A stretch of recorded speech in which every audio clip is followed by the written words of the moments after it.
रुपए में एक पैसा, रुपए में सिर्फ एक पैसा। अब तो वो पैसा रहा भी नहीं।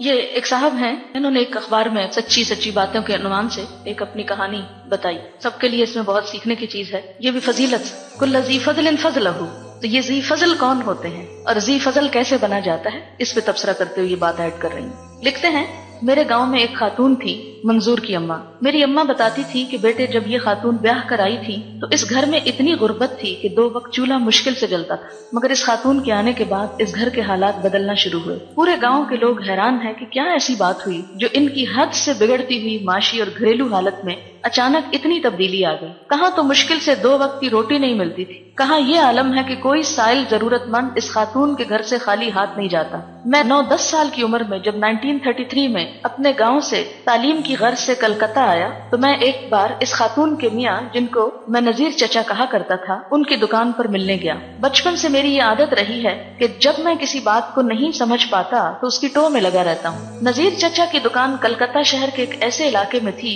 तब इनकी दुकान के सामने लाल दक्की खेल का मैदान था। इसके पास ही इनकी एक बहुत छोटी सी पान बीड़ी की दुकान थी। मैं जिस वक्त इनकी दुकान पर गया था 2 आदमी बीड़ी बनाने में मशगूल थे और नजीर चचा पान बनाने और लगाने में। गांव में इनका घर मेरे पड़ोस में था, मिलकर बहुत खुश होते। बातों बातों में मैंने इनसे पूछा कि चचा बस आपकी यही छोटी सी दुकान है? बोले हाँ बेटा, अल्लाह इसी में खैर बरकत देता है। मैंने उनसे पूछा, पूरे गांव में ये बात सब जानते हैं कि आपके घर से कोई खाली नहीं जाता और चच्ची सब साइलों और मांगने वालों को मुट्ठी बंद करके रेजगारी देती हैं, आखिर ये क्या बात है? बोले बेटा वो ऐसा इसलिए करती हैं कि इनके पास जरूरतमंदों को देने के लिए रेजगारी यानी चेंज होता है। इतना कहकर नजीर चचा ने दुकान में आते हुए एक टिन के डिब्बे की तरफ इशारा किया। वो डिब्बा देखते हुए, जिस दिन से ये दुकान खोली है अल्लाह का नाम लेकर उस रोज से आज तक मेरा ये मामूल है कि रोजमर्रा जो बिक्री होती है तो शाम को उसका हिसाब करके हर रुपए पर 1 पैसा गरीबों के लिए निकाल कर इस डिब्बे में डाल देता हूँ। जब ये डिब्बा भर जाता है तो वो तुम्हारी चची के पास भिजवा देता हूँ। शुरू दिन से आज तक मेरा ये रोजमर्रा का मामूल चला आ रहा है।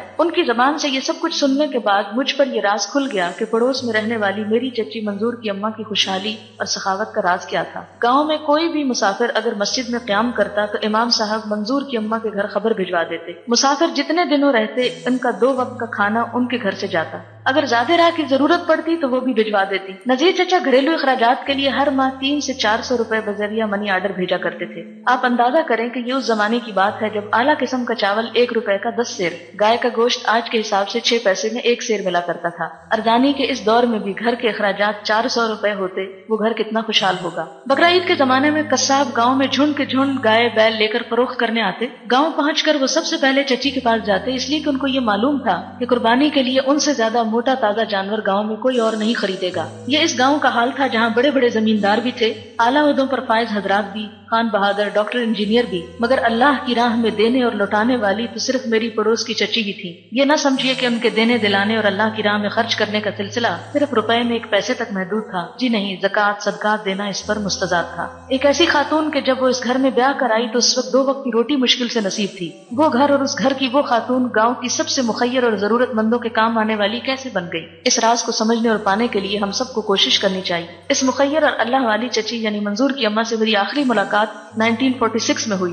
तारीख पाकिस्तान से वाकिफ हजरात बखूबी जानते हैं कि 1946 में अल्लाह ताला ने जमाने में मुझे फसाद ज़दा इलाकों में मुसीबत ज़दों की खिदमत बजा लाने के लिए मौका दिया। पटना में यह खबर मिली कि कलकत्ता मुस्लिम लीग के सेक्रेटरी जनरल और कलकत्ता में मुस्लिम लीग के आखिरी मीर सैयद मोहम्मद उस्मान मरहूम के गाँव आगा वाली में आकर पनाह लेने वालों के लिए राशन नहीं। मुझे हिदायत हुई कि तुम बहार शरीफ पहुंचकर आगा वाली रिलीफ पहुंचाने का बंदोबस्त करो। अल्लाह ने एक फुल ट्रक लोड राशन का इंतजाम करवा दिया। मैं जब इस गाँव रिलीफ के लिए राशन लेकर बहार शरीफ वापस लौट रहा था, ये ट्रक मेरे गाँव के करीब पहुंचकर खराब हो गया। ये अल्लाह का करम था कि ट्रक वहां आकर खराब हुआ जहां से मेरा गांव करीब था। काफी रात गए मैं अपने दूसरे रजाकारों और साथियों के साथ गांव पहुंचा। मेरी अम्मा हयात थी मगर बेवा और तन्हा थी। हर तरफ गांव में खबर पहुंच गई। चची मंजूर की अम्मा और उनके बच्चों को भी उसकी खबर हुई। उनको ख्याल आया मेरी माँ तो तन्हा और बेवा है। गाँव के दूसरे नौजवान भी मुआविन हुए मगर चची की सखावत, उनकी मेहमान नवाजी सब पर बाजी ले गई।